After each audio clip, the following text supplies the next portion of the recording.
expect, you have made reference to pressures, and expect that. And this may not be too new, because we went, especially in the initial stages, with the changes that the 2010 Constitution, which obviously is radical and transformative relative to the previous Constitution. There was also plenty of political pressure from everywhere, at times from Parliament, at times from the executive. I feel that we were able to stay on the straight and narrow. So, speaking for myself, I believe that is an important skill to be able to navigate those pressures while not compromising on what it is that the mandate is. I think I also feel I would bring into the commission people skills, particularly with the commission itself, so that, because I visualize on day one you have a commission of 7 people. They may or may not even have ever seen each other. They are from different backgrounds, possibly with different orientations, different personalities. So I would see the role of the chair, one of the most important roles of the chair, which I believe my experience with CIC stands me in good stead, is how do you manage this kind of scenario? People with different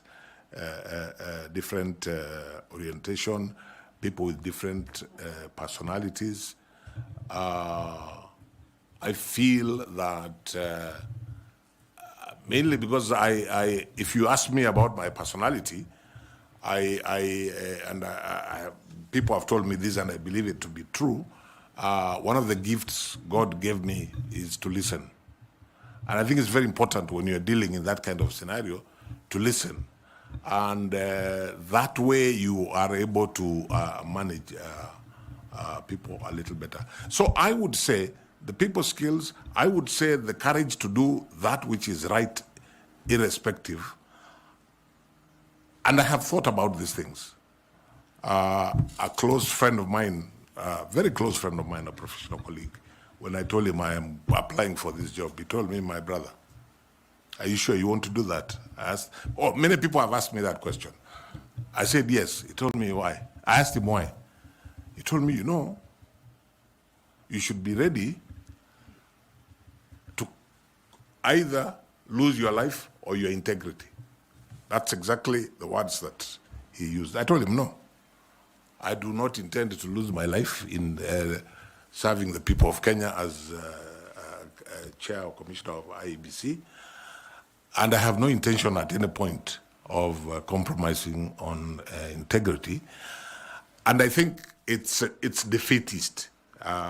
So to answer your question, I believe I have the courage that I have no illusions about how difficult this job is. But then at the same time, I have no hesitation in believing that I can do it. That's okay, Justice. I want you to confirm to this panel. Yes. If it is true what Dr. Elizabeth Muli says about you. Yes. She's one of your referees. Yes. That you possess exceptional stakeholder management and conflict resolution skills. Because I did not hear you say that you possess those skills. But she says that in her recommendation letter. Is it true? It is true. I guess maybe I did not say everything that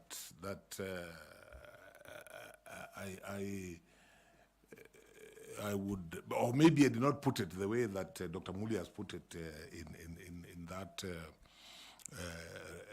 reference, because we dealt, as I said earlier, we dealt with diverse stakeholders and people who had different interests. And one of the common denominators was that most were resistant to change. But we managed. I mean, when, we were dealing with some institutions that were fairly rigid traditionally, but we felt that the Constitution required certain changes in the law that manages those institutions.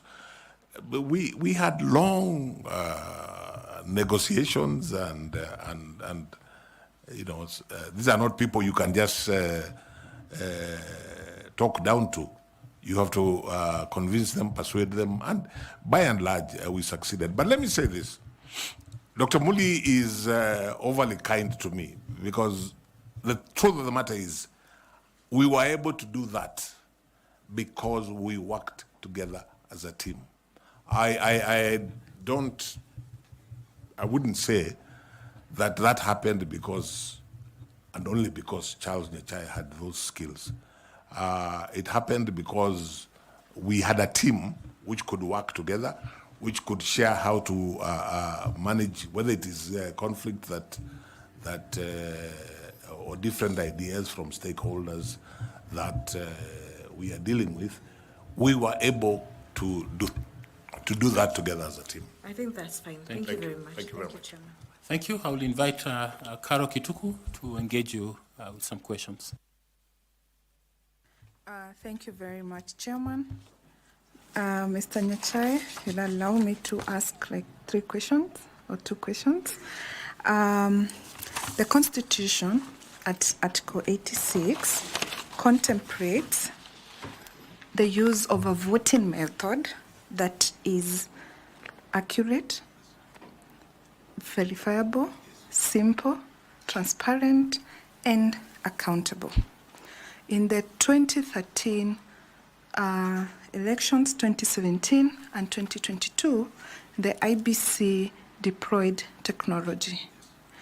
In your view, does the technology that the IEBC deployed meet this constitutional threshold or requirements? Was it verifiable? And you can use examples to explain your answer. Okay, I would say that this has happened incrementally. And the real 2013 years, but I think the real technology was 2017. My understanding of why the first election in 2017 was annulled was on the question of verifiability. Because the Supreme Court took the view that the technology that was used, and in particular, the uploading of results from the polling station to the National Tallying Center, and now I'm talking about the presidential election, because that's really where the problems that IEBC has been having about elections. That has been the main, the presidential election. And the Supreme Court was quite clear that we cannot verify this which the presiding officer basically was sending a text, their own text.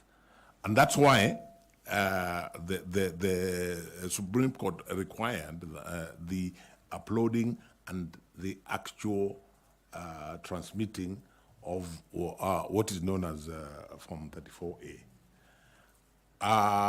That's basically, apart from a few other, maybe, that's, in my understanding, what actually killed that first election.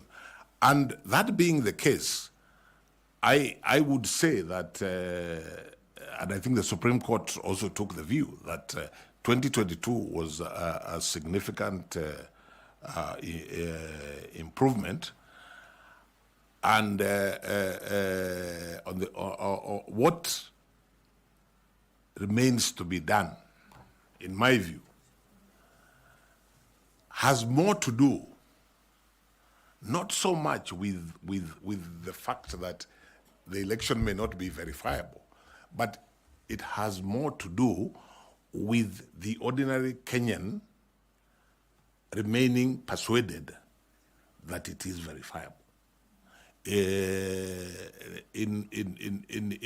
you read my application, my letter of application, I used the phrase that where IEBC wants and needs to be is where IEBC, like Caesar's wife, must be above suspicion. Because as long as what is being done leaves any question marks in the electorate, in the people of Kenya, then IEBC has fallen short. I think IEBC, and to this extent, I agree with the Supreme Court. They did, relative to the previous two elections, I think they did a relatively good job. There are, of course, things that the Supreme Court pointed out which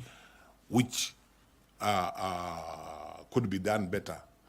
But all said and done, the elephant in the room is that question of what is it that needs to be done, especially with the use of technology, so that the Kenyan voter, the electorate, the Wanjiko, the Mora, the Amina, actually is persuaded that yes, even if we lost this, we are not quarreling with the electoral management body. The reasons lie elsewhere. Okay. So just following up on what you're saying, that the technology that the IBC has deployed over the various electoral cycles has been progressive. So apart from the KIMS kit, which is the technology that IBC basically deploys, what other areas can the technology be deployed to enhance the elections management in Kenya? Again, you allow me to go. Sorry, you allow me to go back to the fundamental question, what I've called the elephant in the room, so that we are looking at the trust deficit that exists between the people of Kenya and the whole system, including IEBC. How do we narrow and possibly even do away with that? So my answer to that question is even around the KIMS kit. If I was, or tomorrow I find myself in the boardroom of IEBC with commissioners, I would be saying, what is it that the technology we have, what is it that can additionally be done so that the people of Kenya actually feel that they have no reservations? IBC, I believe there's an ongoing discussion between IBC and, of course, like the National Treasury and those who provide money about whether or not the technology, especially the KIMS kits, whether they're obsolete. IBC takes a position, I believe, that they are now obsolete.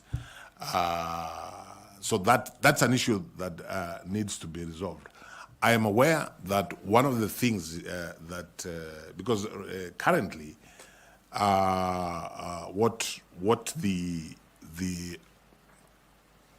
KIMS kit does, as I'm sure you members of the panel know, is the starting with the registration of voters, then the registration of candidates, then the identification at the polling station of the voter, and finally, which is the most problematic, the transmission, especially of the presidential result from there. So And in the process of answering the question, I would want to ask if I'm in the commission and just sat there, I would want to find out from the technology people, for example, how can technology carry the voter with IEBC from the time they vote up to the time results are announced? For example, the issue of technology keeping the voters, if I vote, for example, if I normally vote at a polling station called Kisi Primary School. When I vote there and leave the station, if at the close of the voting, I got a message that tells me in your polling station, X number of people voted. This is when they have done the counting. These are the results. The ones that are being announced, pinned to the door and transmitted and then physically taken. If that was done, I venture, and technology helped the voter to get that. I venture to suggest that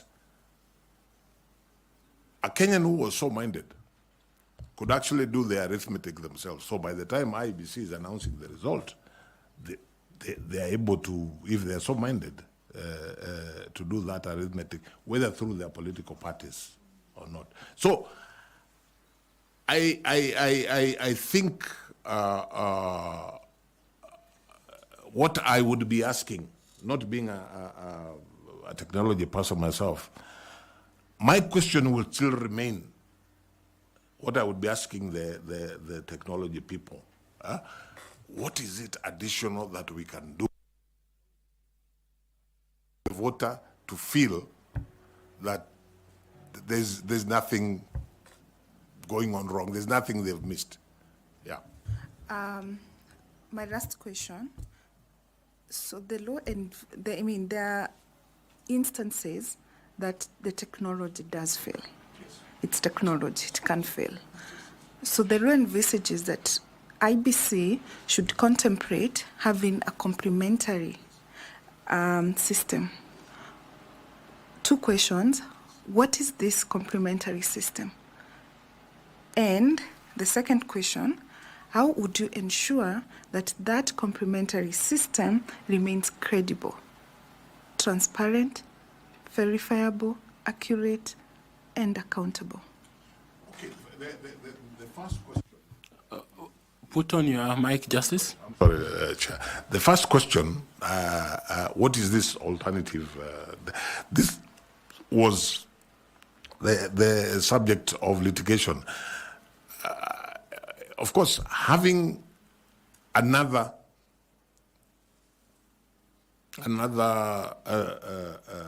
technologically based complementary system may not be such a bright idea because they could both fail. So the complementary system that IEBC is using really now is the physical getting the information. This is at the polling station, getting the information physically from the register. But that it's complementary, but, and this now is to answer your second question, it may not be ideal because you go back to the reason that we went to technology in the first place. So as at now, me, who is not a technology person, I have not yet engaged with an understanding of what a complementary system that does not rely on the register would do. So maybe to help you, this complementary system can be manual in the sense that the voter identification is manual. It's outside the technology. There is a physical counting, the physical tallying of the Form 34, 34A, 34B, 34C, and the handwritten transmission or the physical transmission of the forms to the National Tallying Center. This is in regard maybe to the presidential. Yes. Yeah. So that is maybe what could be manually. So we are asking, given now those steps that are being taken manually without the help of technology, if you become successful and you are the chairperson of the IBC, how would you ensure that those processes meet the constitutional threshold that is established in Article 86 in regard to the system being verifiable, accurate, accountable, transparent? Let me say this. I think it would be, in the absence of technology, it becomes more difficult to ensure that it is verifiable. So I think one then would be looking at that. How do you safeguard, for example, the journey, the physical journey that that Form 34A takes to become 34B and then eventually get to the National Tallying Center. And I also think that participants, not to run away from the responsibility of IEBC to deliver an election that is verifiable, credible, and transparent. The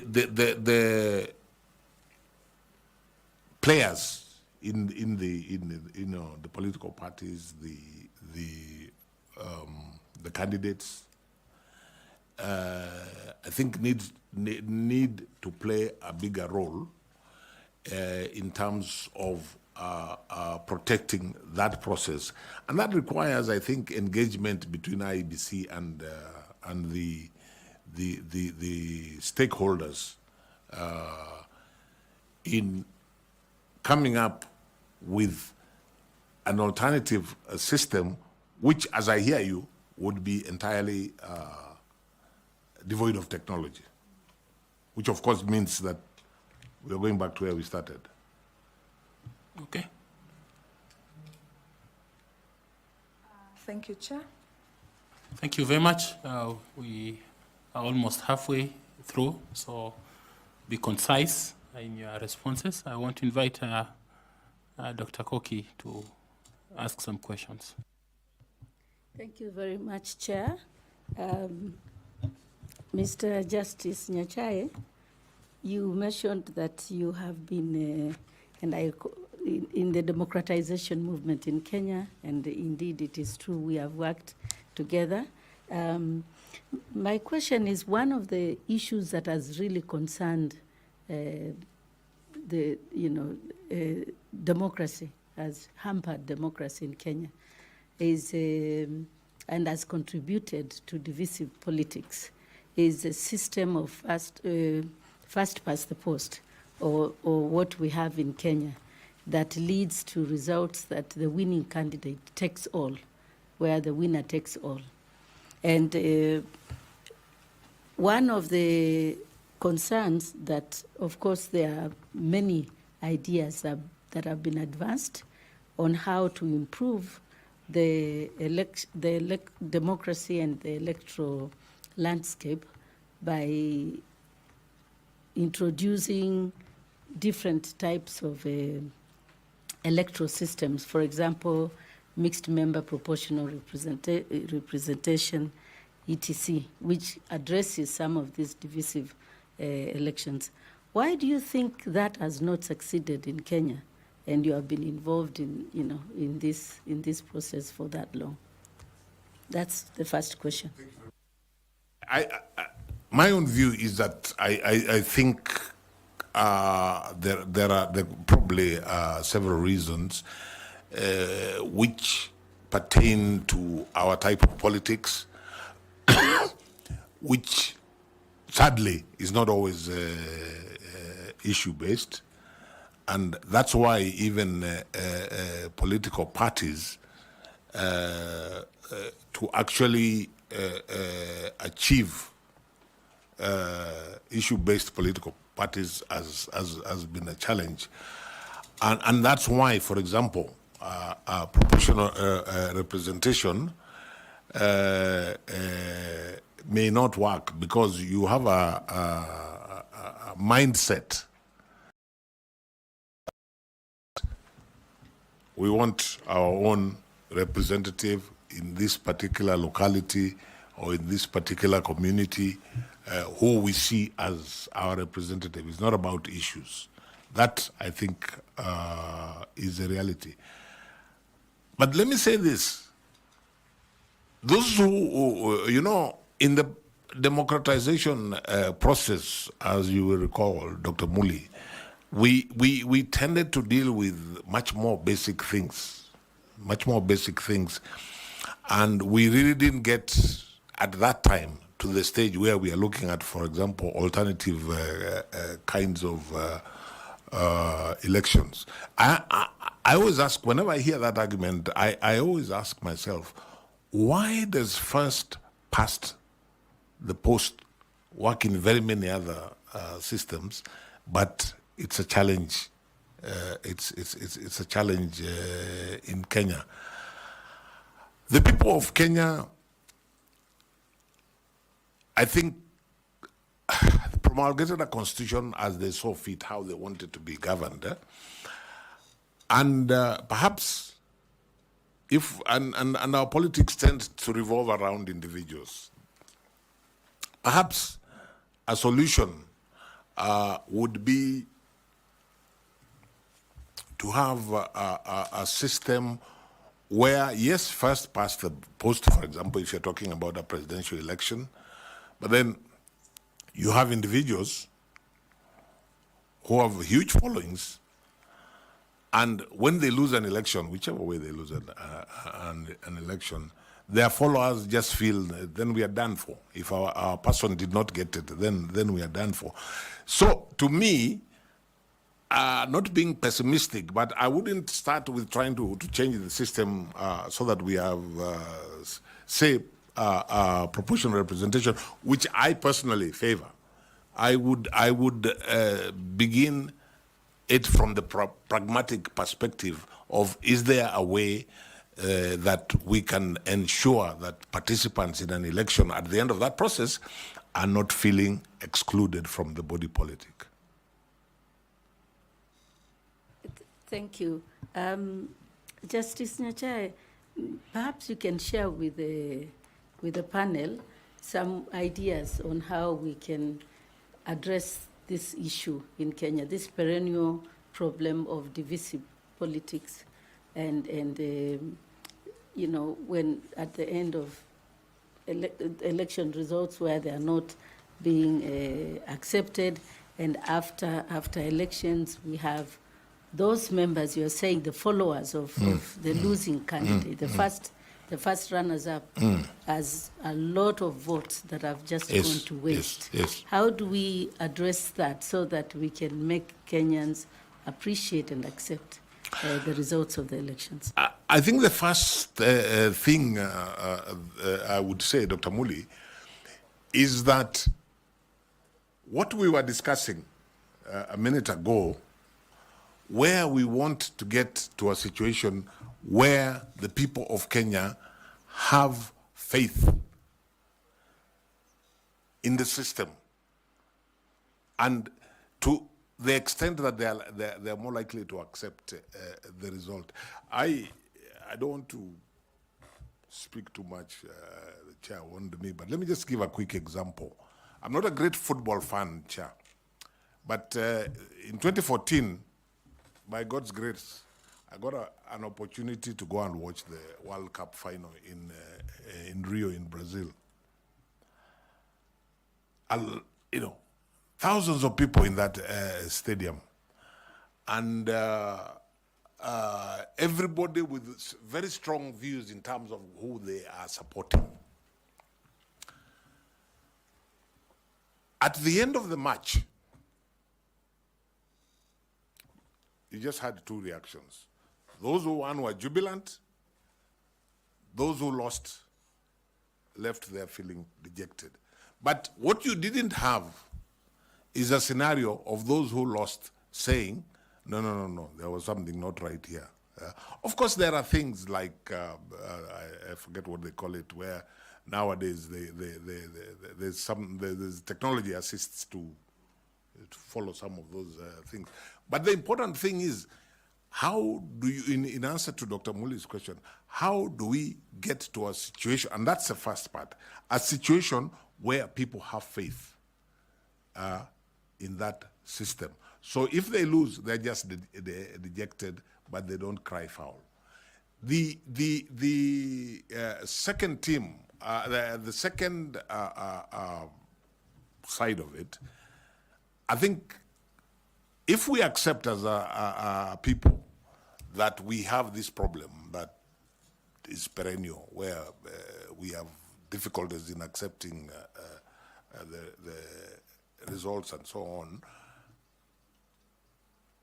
because of what the consequences are. Because the consequences is that a leader and his or her people feel, oh, if once we are lost, then we are done. We have nothing out of it. Is perhaps to relook at the structure of government so that in the body politic, those who have not won at all levels to be able to form government feel that they're still participating in the body politics. Those are the two suggestions that I would make. Thank you very much, Justice Nyachae. Thank you very much, Chair. Thank you very much. I presume that in Brazil there was confidence in the referee. Chair, there must have been, because I didn't see anybody shouting referee Akwende or things like those. I just saw people jubilating in that particular match. Germany won. I saw people, those supporting Germany jubilating. The other side, Argentina lost, the crying. But it's just the way you accept that we lost. But nobody challenged the system of how the result was arrived at. That's my point, Chair. Okay, then we will ask you further questions, since you will be the referee if you get this job. Thank you, Chair, and thank you again, Justice Nyachae. You are the chair of CIC, which I'm looking at the Constitution here. You are to monitor, facilitate, and oversee the development of legislation and administration procedures required to implement this Constitution. Now, I believe you are part of the Chapter 15, the operationalization of the Chapter 15 commissions, for which CIC was one of them, and particularly IEBC is one of the Chapter 15 commissions. However, in the recent past, in 2014, there was the Senate actually raised concern with regard to conflicts between the Commission or within the Commission. And I think this one was specifically to National Gender and Equality Commission. Equally, in 2015, there was an issue at Ethics and Anti-Corruption Commission, which is also a Chapter 15 commission. And even it went to court. There were investigations that were done. At some point, they were nullified on the basis that there were no commissioners at EACC. We've seen what has been happening at IEBC. 2017, we saw how the former chair, the CEO, how some commissioners left, resigned. And coming home to the IEBC Act, I was just looking at it, and we've had 10 amendments up to last year. The one that created this election panel was actually the 10th amendment of the IEBC Act. So looking at the governance framework of these constitutional commissions and the conflicts that we've seen running across, is there a problem with regard to the governance framework of our constitutional commissions? And is it a constitutional issue? Is it a legal issue? Or it's more of a governance issue? Thank you. My answer to that would be it's none of the above. The biggest problem is the dynamics of personalities and what is perceived as power play. The one you didn't mention was between the National Land Commission and the Ministry of Lands. I honestly, obviously, like I said earlier on, hindsight is always 2020. There must have been a few things here that when you look back, you say, this we could improve on and this we could improve on. But the basic framework for each of those constitutional commissions, I would still stand by the laws that were put in place. The problem, if we are to be honest with ourselves, is personalities, the dynamics of power play, resistance to change. Classic example would be the conflicts that were there between the National Police Service Commission and the National Police Service itself, the Inspector General and his team. I still don't think the problem was either with the Constitution or with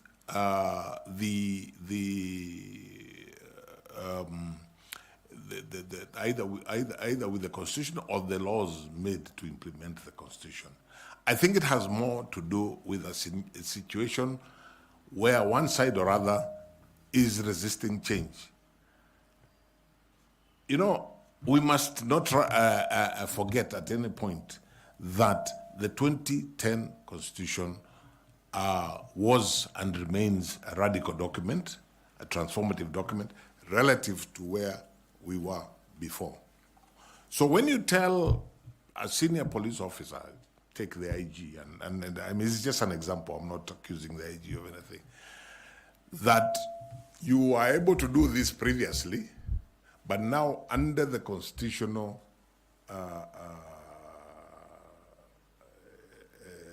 dispensation that we now have, this can only be done this way, or this can be done by another body like the Commission. Even when we were writing the KDF Act, for example, it took a lot of energy, particularly by Dr. Muli, Elizabeth Muli, who was in charge of that particular thematic group.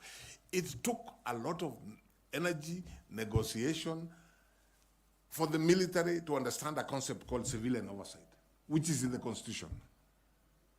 They're not used to it. To their credit, eventually they were able to internalize it. To me, the problem we have been having with the constitutional commissions is not about the Constitution, is not about the laws to implement the Constitution. It's about the power play and resistance to change. Further to that, the IEBC Act, which if you are successful, you will be responsible for its implementation, was actually amended in 2016. And it is the only one under Chapter 15 commissions that has separated the functions of the commissioners and the secretariat, unlike all the other Chapter 15. This one under Section 11A has went ahead to separate it. So given your experience and the fact that you've said it's not about the law, it's not about the Constitution, It's about power play. So how will you, if appointed, handle these challenges that have been difficult to IEBC for the last 10 or so years? Sorry, which particular one? Which particular challenge? You see, Section 11, Yes. 2A. Sets out the... It is the only Yes. of all the Chapter 15 Yes. where it has clearly separated the roles Yes. of the Commission and Yes. of the Secretariat, Yes. unlike any other Chapter 15. Yes. So, given the fact that you've said this is about power play, it's Yes. not an issue of law. Yeah. So, assuming you, and if you get this position, Yes. as the chair of IEBC, how will you ensure that these conflicts, perennial conflicts that have been there at IEBC, which are more of power play, not the law, how will you address them as once appointed? Okay. I think there are two different levels of conflict. The one that we were talking about in the earlier question is about the Commission as an entity and maybe another entity like part of the executive which was dealing with particular issues beforehand. Now you're asking me about within the Commission. And if you're asking me about IEBC, if I was privileged to serve as chair of IEBC, I would consider myself lucky, more lucky than the other constitutional commission heads, for the simple reason that I accept that amendment 11A is a very helpful and useful amendment, because you don't then have to have any tug of war about who does what. The bigger problem has been, in my view, with the other external entities. But let me come to IEBC. You know what? Honestly, I think the solution to IEBC, 11A is very good. It helps. But 11A will not solve the problem if the mindset of the respective players, like the commissioners and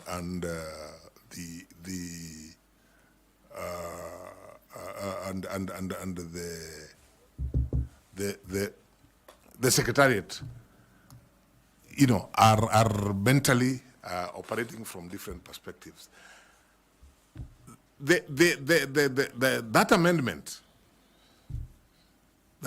is 2016. Yeah? Now, if we just look at the commission, it didn't help in 2022 at Bombers. It was there. You still had this rupture which nobody understands. Yeah? But which, for me, I attribute to more, not about the structure. I attributed more to a problem of personalities and a problem of interests, and again, power play. So the law there, which is very good, Section 11A of the Act is very good. It sets out all this, yeah? But we still have a challenge. Even when I read the Supreme Court judgment for 22, which endeavored to advise the issue of the relationship between the chairperson and the commissioners relative to the chairperson constitutionally being the returning officer for the presidential election. I am persuaded that even with that guidance from the Supreme Court, if the mindset of the people within that commission is wrong or is negative, you will still have it.